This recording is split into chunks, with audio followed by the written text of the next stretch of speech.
Magandang umaga sa lahat. Ngayon puntahan nating pinakalumang printing press dito sa city namin dito sa Manitoba, dito sa Steinbach. Ito guys, so ginagawa lang to niya sa manual. Papasok tayo sa loob para makita natin kung ano ang machine na ginagamit niya. Makikita mo, grabe, super na luma talaga yung ginagawa niya dito kasi isang buwan daw sa kanila mapublish yung ginagawa nila. Yan o, tingnan nyo. Napaka manual talaga yung sinaunang panahon ang ginagawa niya. Yan, makikita nyo yung mga kagamitan. Yan, yung machine.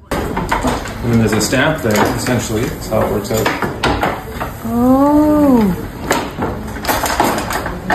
And then out comes the print. Alright. So the ink is stored up on this disc here, and it comes down in the rollers, and it rolls onto the letters, and then once the letters are in, then it prints onto the page. So all pages of the newspaper has something like that? Yeah, they all run through there. So in order to print something, you have to set that up with all those little individual letters I showed you, like from here, right? Get that letter like that, and then you would build these letters, and you'd build something like this with whatever font you wanted, and you put each individual letter together until you had a full page of text. Wow. Sa paggawaan daw nila, kailangan dalawa lang silang gumagawa nito.